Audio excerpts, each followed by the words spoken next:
Good morning everyone.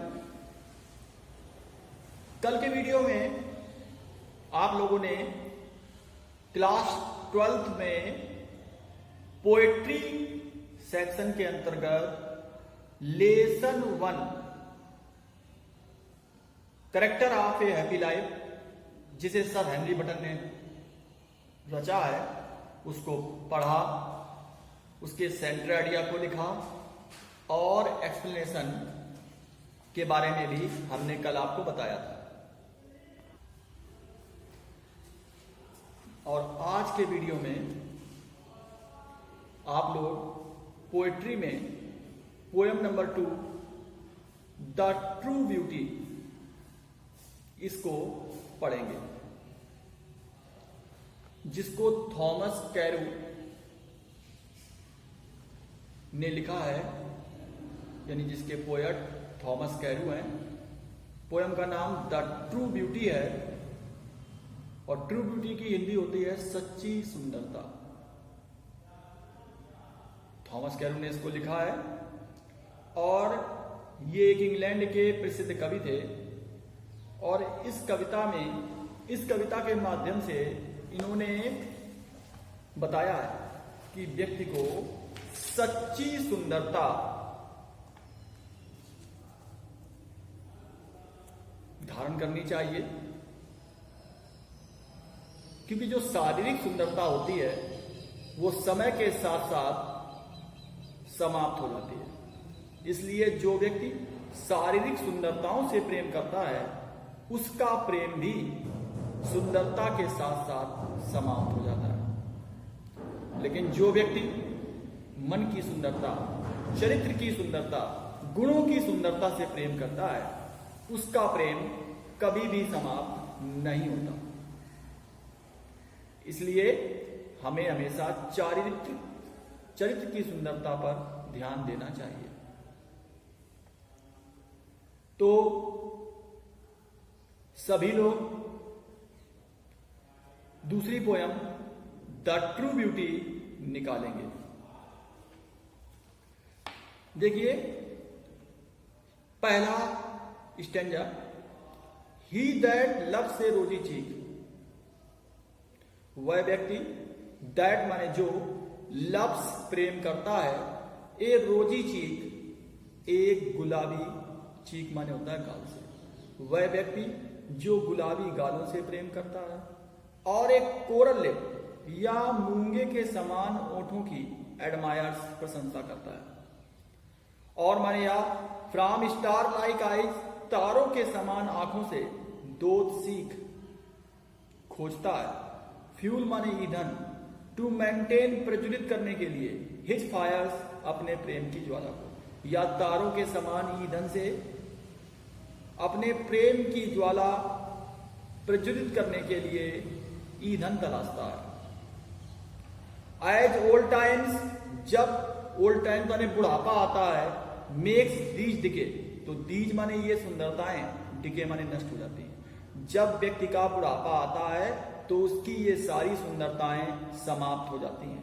सो इसलिए his flames, उसकी जो प्रेम की अग्नि है या प्रेम की जो ज्वाला है, मस्ट वेस्ट अवे, भी बुझ जाती है या समाप्त हो जाती है। फिर से इस स्टैंजा को एक बार देखिएगा। ही माने वह, दैट माने जो, लव्स माने प्रेम करता है, ए रोजी चीक गुलाबी गालों से, वह व्यक्ति जो गुलाबी गालों से प्रेम करता है, और माने या एक कोरल लिप, मूंगे के समान ओठ की एडमायर्स प्रशंसा करता है, या मूंगे के समान ओठों की प्रशंसा करता है, और माने या फ्रॉम स्टार लाइक आइज, तारों के समान आंखों से दूध सीख तलाश करता है, फ्यूल माने ईंधन, टू मेंटेन प्रज्वलित करने के लिए, हिज फायर्स अपने प्रेम की ज्वाला को, या तारों के समान आंखों से अपने प्रेम की ज्वाला को प्रज्वलित करने के लिए ईंधन तलाश करता है। एज ओल्ड टाइम, जब बुढ़ापा आता है, मेक्स दीज डिके, तो ये सुंदरताएं नष्ट हो जाती हैं। सो इसलिए हिज फ्लेम्स, उसके जो प्रेम की ज्वाला है, मस्ट वेस्ट अवे, भी बुझ जाती है।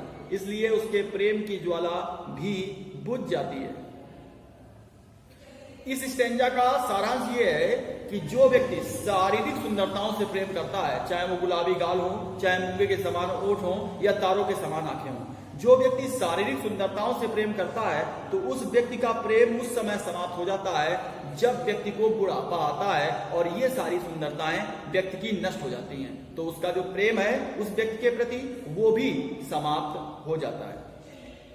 तो पहले स्टेंजा से कवि ये कहना चाहता है कि हमें शारीरिक सुंदरताओं से प्रेम नहीं करना चाहिए, अर्थात हमें भौतिक सुंदरताओं के पीछे नहीं भागना चाहिए, क्योंकि ये निरर्थक होती हैं, धोखा देने वाली होती हैं, यूजलेस होती हैं।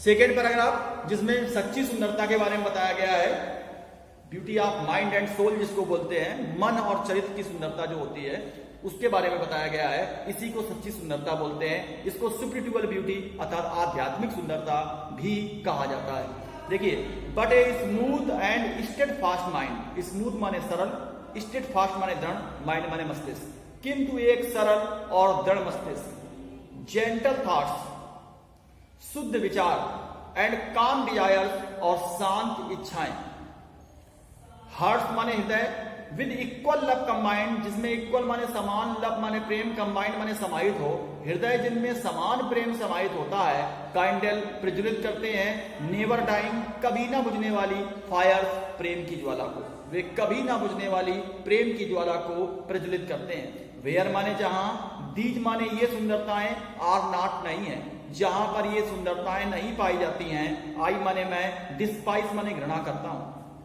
लवली चीक्स प्यारे गालों से, और लिप्स या ओठों से, और आइज या आंखों से, जहां पर ये सुंदरताएं नहीं पाई जाती हैं वहां प्यारे गालों से या गुलाबी गालों से, मूंगे के समान ओठों से या तारों के समान आंखों से मैं घृणा करता हूं। फिर से इस स्टेंजा को देख लीजिए।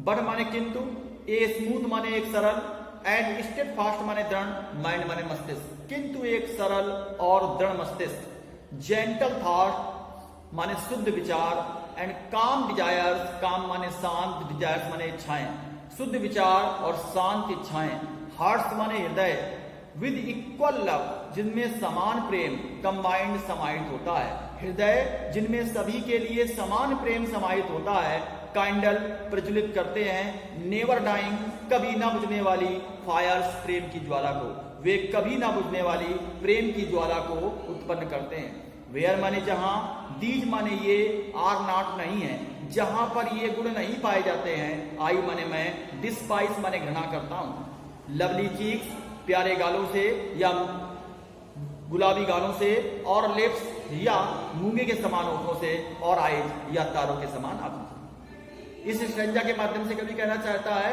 कि जो सरल और दृढ़ मस्तिष्क वाले लोग होते हैं, जिनके विचार शुद्ध होते हैं और इच्छाएं जिनकी शांत होती हैं, जिनके हृदय में सभी के लिए प्रेम होता है, ऐसे व्यक्ति जो होते हैं वो उनका जो प्रेम होता है कभी भी समाप्त नहीं होता, क्योंकि वो व्यक्ति से नहीं बल्कि उसके गुणों से, उसके मन की सुंदरता से, उसके चरित्र की सुंदरता से प्रेम करते हैं। और ऐसे व्यक्तियों का जो प्रेम होता है वो मृत्यु के पश्चात भी समाप्त नहीं होता। और ऐसे व्यक्ति जो होते हैं वो शारीरिक सुंदरताओं से घृणा करते हैं, चाहे वो गुलाबी गाल हो, चाहे मूंगे के समान ओठ हो, या फिर चाहे तारों के समान आंखें हों। अर्थात व्यक्ति को हमेशा मन की सुंदरता, चरित्र की सुंदरता या आत्मा की सुंदरता पर की ओर आकर्षित होना चाहिए, ना कि भौतिक सुंदरताओं के प्रति। तो ये थी आपकी poem the true beauty. Most important poem है आपकी सच्ची सुंदरता, जिसको थॉमस कैरू ने लिखा हुआ है, जिसके पोएट है Thomas Carew. The true beauty एक इंपॉर्टेंट पोयम है जो बोर्ड पेपर में प्राय पूछी जाती है, या तो इसका सेंटर आइडिया आता है या फिर इसका एक्सप्लेन आता है। तो ये कविता जो है, इस कविता का जो रूप है ये भी एक आपकी लिरिक है। जैसे करेक्टर आपकी हैप्पी लाइफ लिरिक थी, वैसे ही ट्रू ब्यूटी जो कविता है ये भी लिरिक है, लिरिक के रूप में इसको भी दिया गया है। तो अब आप सभी लोग इस पोयम का सेंटर आइडिया लिखेंगे। तो सबसे पहले आप लोग पोयम का नाम डालिए द ट्रू ब्यूटी, नीचे कंपोज्ड बाय लिखिए थॉमस कैरू, और हेडिंग डालिए central idea.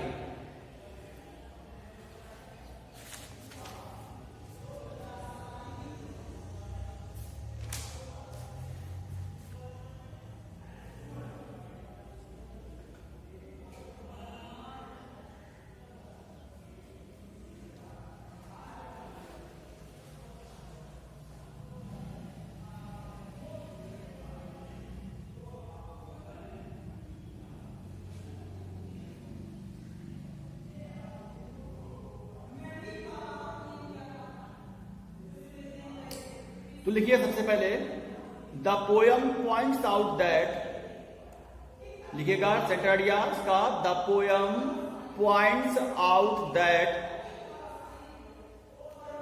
The love based on BASED, the love based on rosy cheeks, coral lips and star-like eyes does not remain permanent. Does not remain, REMAIN, permanent, PERMANENT, does not remain permanent.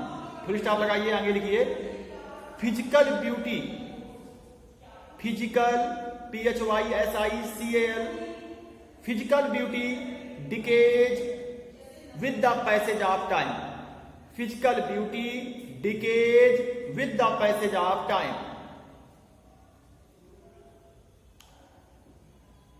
आगे लिखिए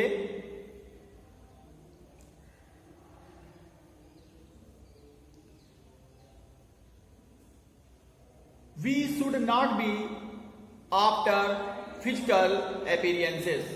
We should not be after physical appearances.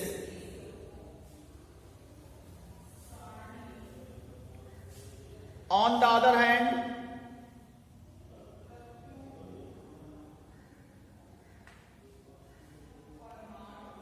the essential things, ESSENTIAL, the essential things for true beauty are gentle thoughts, calm desires and firm mindedness. The essential things for true beauty are gentle thoughts, calm desires and firm mindedness. Mindedness, MINDEDNESS. Full stop लगाएंगे, लिखेंगे the love based on nobility of character, the love based on nobility of character remains permanent, remains, REMAINS, remains permanent. The beauty of mind and soul, the beauty of mind and soul is called true beauty. The beauty of mind and soul is called true beauty. It does not die even after death. It does not die even after death. It goes on inspiring its lover.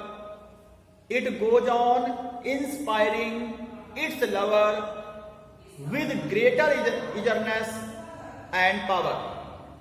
With greater eagerness, EAGERNESS and power. Full stop लगा दीजिएगा। अब आगे comments लिखिएगा, heading या highlights लिखिएगा, और इसमें number 1, this poem is in the form of A lyric. This poem is in the form of A lyric, LYRIC. दूसरा, the language used in the poem is simple and highly musical. The language used in the poem is simple and highly musical. MUSICAL. तीसरा point, the figure of speech, simile and metaphor. The figure of speech, simile and metaphor are used in the poem. तो ये था आपका true beauty का centre idea. Next video में हम इसके explain बताएंगे। Thank you.